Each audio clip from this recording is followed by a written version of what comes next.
Madame la vice-rectrice principale de l'Université de Montréal, Monsieur le recteur de l'Université de l'Ontario français, Monsieur le vice-doyen du campus Saint-Jean de l'Université de l'Alberta, Madame la doyenne de la Faculté des sciences de l'éducation, Monsieur le commissaire à la langue française du Québec, chers collègues, distingués invités, je vous souhaite la bienvenue et je vous souhaite un très bon matin. Je m'appelle Olivier Bégin-Cahouette et je suis professeur agrégé à la Faculté des sciences de l'éducation de l'Université de Montréal. Je suis aussi titulaire de la chaire de recherche du Canada en enseignement supérieur comparé et international, de même que directeur scientifique du laboratoire interdisciplinaire de recherche sur l'enseignement supérieur. Ce matin, j'aurai l'immense honneur d'agir à titre d'animateur de la journée d'études. Permettez-moi aussi de vous présenter celle qui agira. Tu peux t'approcher pour qu'au moins pour que les caméras voient. Donc, de vous présenter celle qui agira comme animatrice de la journée d'études cet après-midi. Il s'agit d'Eya Benassine, candidate au doctorat en sciences de l'éducation, chargée de cours à l'Université de Montréal et chercheuse associée à l'Observatoire en immigration francophone au Canada, l'OIFC. Je la remercie d'ailleurs d'avoir porté sur ses épaules la coordination de cette journée d'études. Merci beaucoup, Eya.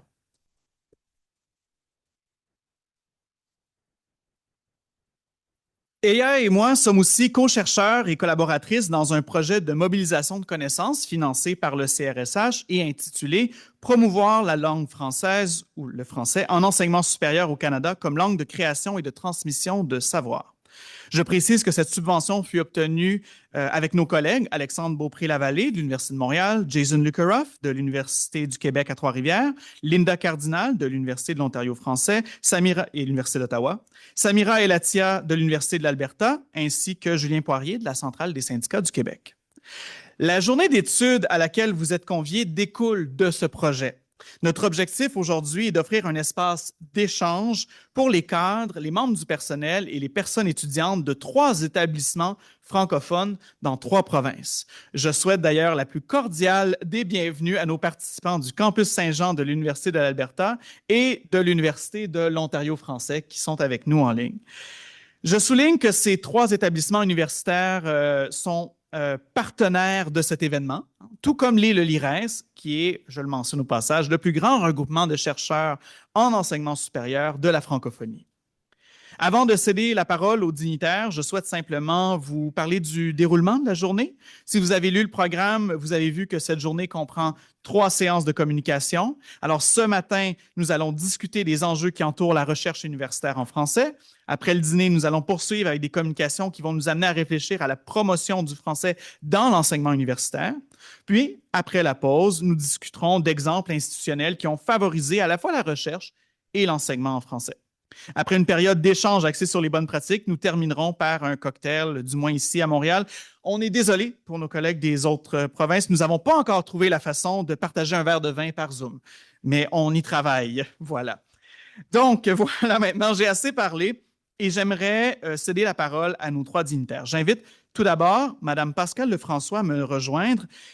Madame Lefrançois est vice-rectrice principale et vice-rectrice aux affaires étudiantes et aux études de l'Université de Montréal. Titulaire d'un doctorat en didactique de l'Université de Montréal, elle a agi comme professeure au département de didactique, de même que comme vice-doyenne aux études de premier cycle, de directrice de centre de formation initiale des maîtres et de doyenne de la Faculté des sciences de l'éducation.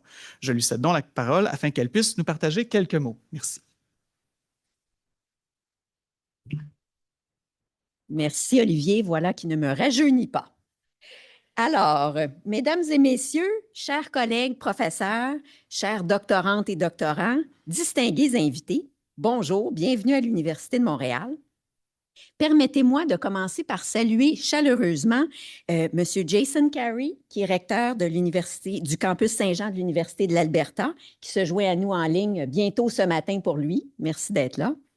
M. Normand Labrie, recteur de l'Université de l'Ontario français, également en ligne. Madame Alem Amar, doyenne de la Faculté des sciences de l'éducation de l'Université de Montréal. Monsieur Olivier Bégin-Cahouette, professeur agrégé à la Faculté des sciences de l'éducation et titulaire de la chaire de recherche du Canada en enseignement supérieur comparé et international. Madame Etleva Votsaï, qui est directrice d'UDM français, qui est juste là. Madame Linda Cardinal, vice-rectrice adjointe à la recherche à l'Université de l'Ontario français et professeure émérite de l'Université d'Ottawa. et M. Juan Torres, qui est vice-recteur adjoint aux études de premier cycle et à la formation continue, responsable aussi de l'équipe du DM français. Alors, je vous remercie tous et toutes d'être ici aujourd'hui avec nous, en présence ou à distance, pour cette journée tant attendue d'études sur la valorisation du français à l'université. L'objectif de la journée que mon collègue Olivier vous a partagé est très clair: promouvoir le français en enseignement supérieur au Canada. Nous savons que ce n'est pas un objectif abstrait. Il répond à un enjeu réel, pressant et partagé d'un océan à l'autre. La vitalité du français dans nos universités fait face à plusieurs défis que vous connaissez autant que moi. Je vais me permettre d'en énumérer quelques-uns. Une marginalisation croissante du français dans les sciences, où l'anglais domine les circuits de publication et de diffusion. Des tendances qui privilégient l'anglais pour la rédaction des demandes de subventions, ce qui influence directement les pratiques de recherche. Une découvrabilité réduite des travaux scientifiques en français qui limite leur portée et leur reconnaissance. Ces défis ne sont pas propres au Québec. Ils touchent l'ensemble de la francophonie canadienne. Et c'est précisément pour cette raison que nous devons renforcer les liens entre nos établissements, multiplier les collaborations et créer des espaces communs de réflexion et surtout d'action. Si nous voulons renverser la vapeur, et nous croyons qu'il est possible de le faire, nous devons le faire ensemble.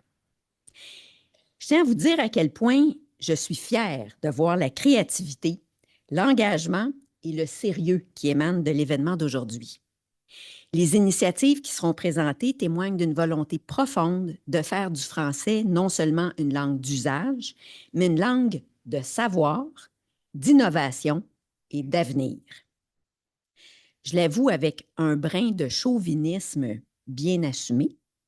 Je suis particulièrement heureuse de constater le leadership de la Faculté des sciences de l'éducation dans ce dossier, faculté que, comme mon collègue Olivier rappelait, je fréquente depuis maintenant 26 ans à titre de professeur de didactique du français et j'en ai été doyenne aussi pendant plusieurs années, un grand honneur dont je suis encore bien fière. Cette faculté a toujours su conjuguer rigueur, vision et sens du bien commun. L'avoir au cœur de cette mobilisation me réjouit sincèrement. Je veux justement profiter de l'occasion pour vous annoncer en primeur une bonne nouvelle. La Faculté des sciences de l'éducation va bientôt créer un observatoire sur l'enseignement et l'apprentissage du français. Sa mission sera très claire: soutenir la recherche interdisciplinaire sur l'enseignement et l'apprentissage du français au Québec. L'objectif sera de rendre les connaissances accessibles et de mieux les partager en rassemblant des acteurs de différents milieux. Je ne vous en dis pas plus. J'espère avoir suscité votre intérêt et votre curiosité. Les détails sont à venir. Je vous invite à demeurer à l'affût.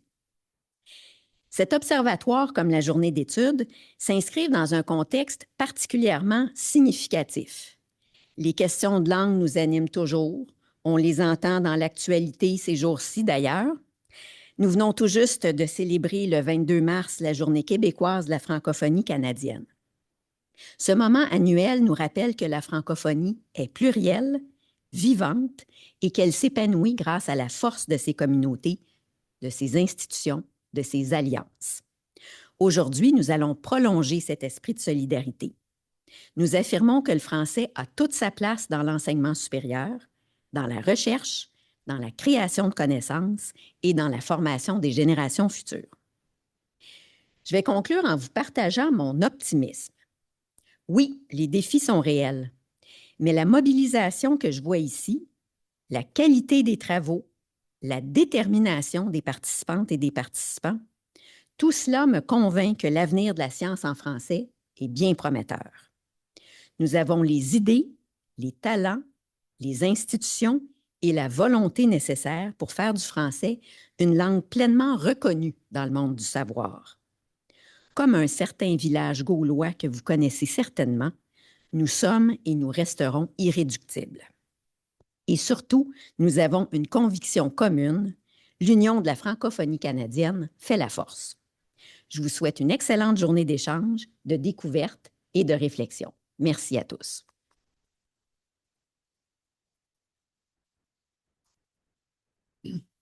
Je vous remercie, Madame Lefrançois, pour ces mots inspirants.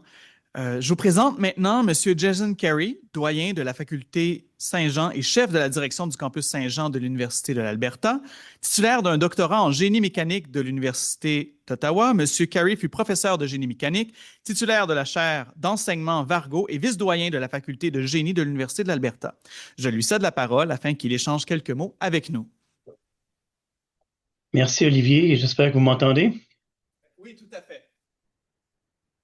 Alors, c'est un plaisir d'être avec vous aujourd'hui ce matin. Alors, un grand bonjour à tout le monde à l'heure du lever du soleil ici à Edmonton. Je ne sais pas si c'est pareil pour vous, mais dans le restant du pays, mais nous, on est rendu à notre 4e hiver. Alors, l'image derrière moi du campus Saint-Jean n'est pas en direct, je vous le dis tout de suite. Alors, je vous souhaite la bienvenue du territoire traditionnel des nations des Niya, des Niitsitapi, Métis, Nakota Sioux, Haudenosaunee, Dene, Anishinaabe, où se trouve l'Université de l'Alberta et son campus Saint-Jean, ses édifices, laboratoires et centres de recherche. Ces terres sont reconnues comme celles du traité 6, 7 et 8 et de la terre des Métis. L'Université de l'Alberta respecte la souveraineté, les terres, les récits, les langues, les systèmes de connaissances et les cultures des Premières Nations, des Métis et des Inuits. C'est un honneur de vous accueillir et de prendre part à cet événement d'envergure.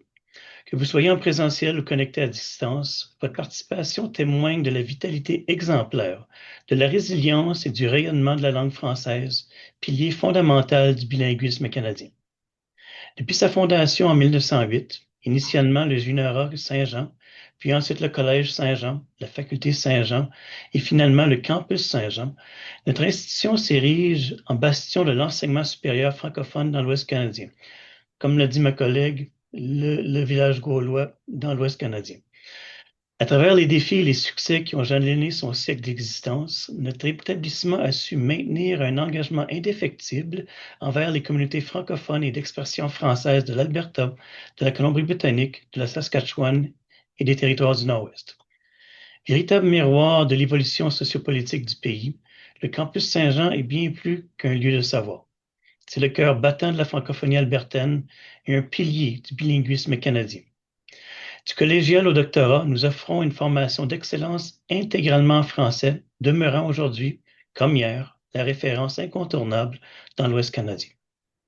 Cette résilience qui définit le campus Saint-Jean s'inscrit dans un récit collectif plus vaste, marqué par des jalons juridiques et politiques déterminants. Alors que nous refermons la décennie 2015-2025, nous portons en nous l'héritage de la cause Caron, un combat fondamental pour la reconnaissance des droits linguistiques qui a rappelé à tous que notre présence n'est pas un simple fait historique, mais un droit vivant et protégé. Ce long parcours revendicateur trouve aujourd'hui un écho tout particulier. Nous célébrons avec fierté renouvelée en 2026 l'année de la francophonie en Alberta. Cette coïncidence symbolique nous offre une tribune unique pour réaffirmer que le campus, fort de ses racines centenaires et de ses succès passés, demeure plus que jamais le moteur de l'avenir bilingue de notre province. Et l'année prochaine, le campus célèbre 50 ans en tant que faculté de l'Université de l'Alberta, sans laquelle le Collège Saint-Jean aurait été, il y a longtemps, légué aux oubliettes. Le campus Saint-Jean n'est pas seulement un lieu historique et culturel de la francophonie albertaine. C'est aussi un socle de rigueur académique sans égal, l'excellence de la recherche en français. Au sein de notre institution, la science et l'innovation ne connaissent pas de barrières linguistiques. Nos chercheuses et chercheurs reconnus tant sur la scène nationale qu'internationale repoussent les frontières du savoir dans des domaines aussi variés que les sciences sociales, l'éducation, les sciences naturelles, les humanités et même un ingénieur. En produisant une recherche de pointe ici même, en Alberta, nous affirmons que le français est non seulement une langue de cœur et d'héritage, mais aussi une langue de savoir, de modernité et de solutions aux enjeux contemporains. Cette quête de l'excellence garantit que notre établissement demeure le phare intellectuel de l'Ouest, formant les leaders de demain dans un environnement où la réflexion critique s'exprime avec force et précision en français. Pour conclure, je tiens à exprimer ma profonde gratitude au Conseil de recherche en sciences humaines, dont l'appui via le programme de subvention Connexion a rendu cet événement possible. Mes remerciements s'adressent tout particulièrement au professeur Olivier Bégin-Cahouette, ainsi qu'à l'équipe de l'Université de Montréal, dont la collaboration et l'expertise ont été essentielles au succès de ce projet. Je souhaite également saluer le dévouement de l'équipe d'organisation avec une mention toute spéciale à Mme Eda Ben Hassin pour son travail remarquable et sa rigueur exemplaire. Enfin, ici même au campus, je remercie chaleureusement Komla pour son engagement et la coordination impeccable de cet événement. Encore une fois, c'est un réel plaisir d'être parmi vous, si tôt ce matin pour vous accueillir au campus. Merci et bonne journée. Olivier, je vous cède la parole.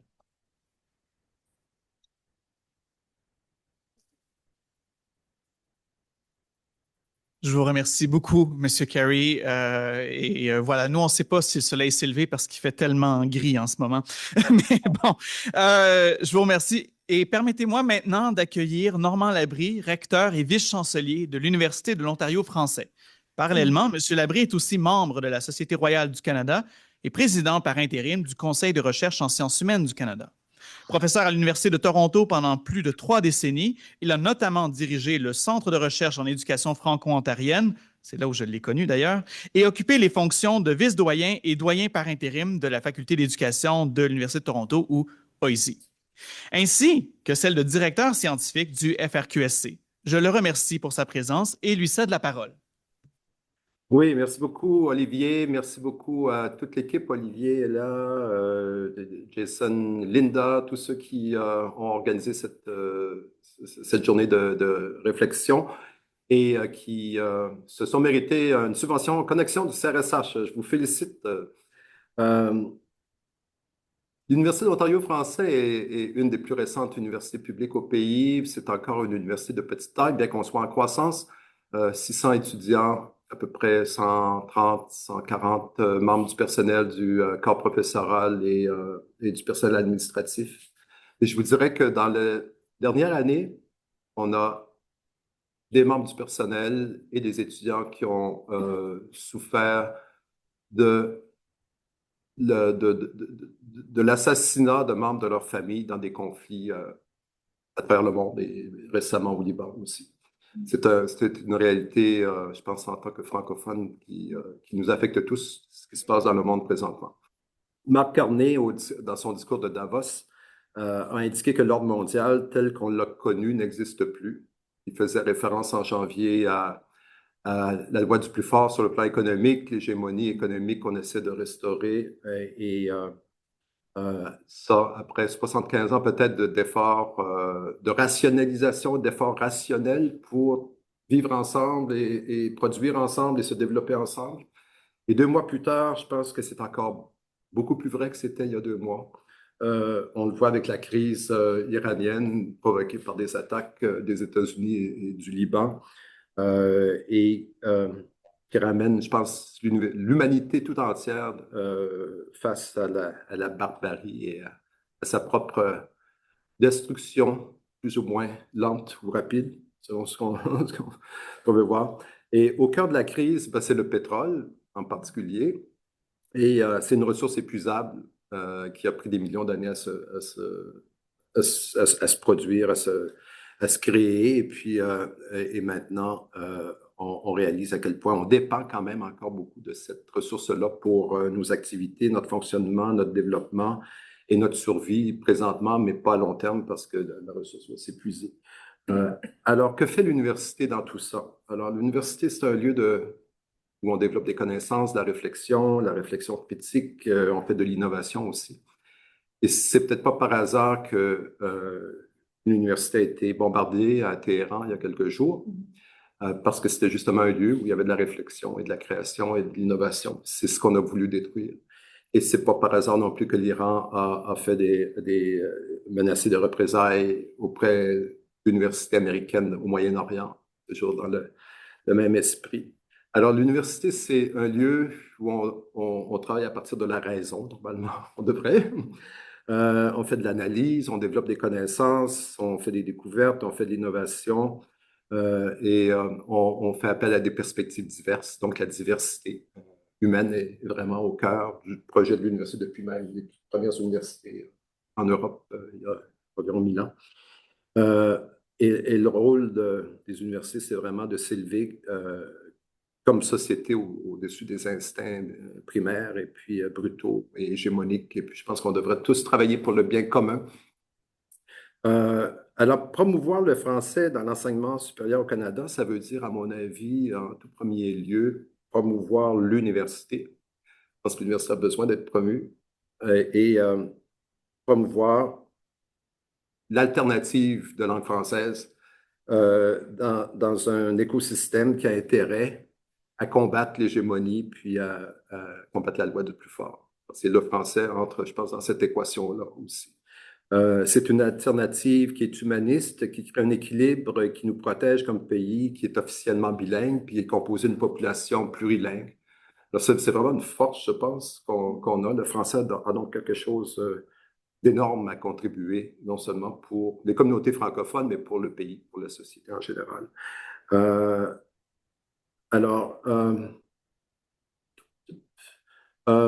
le contexte d'un nouvel ordre économique mondial, d'un nouvel ordre mondial économique et politique, où on doit diversifier nos échanges et nos relations, la langue française est vraiment un atout majeur, non seulement pour nous francophones, mais pour le pays, parce qu'on a énormément de choses à contribuer. Elle permet de voir et d'imaginer le monde autrement.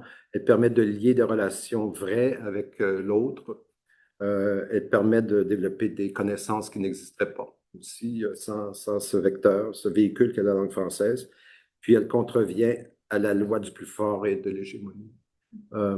Ici, à l'Université de l'Ontario français, dès notre conception, on s'est vu comme une université du 21e siècle qui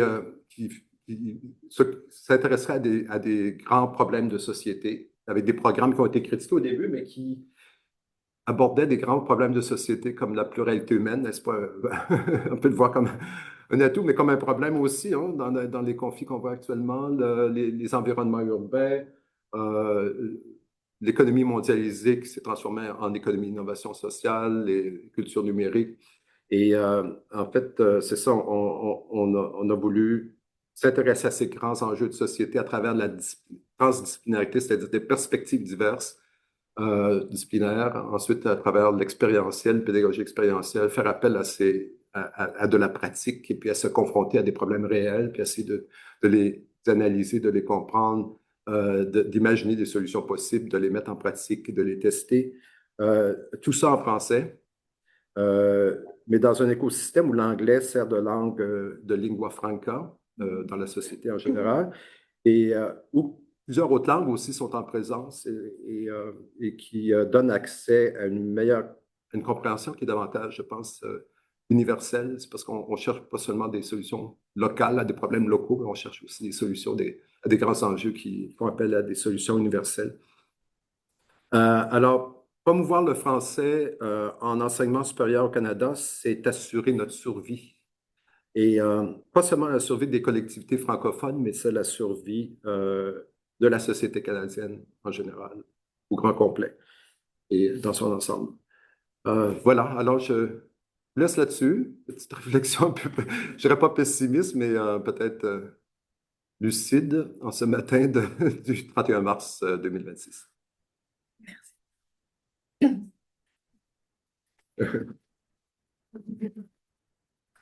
Merci beaucoup, M.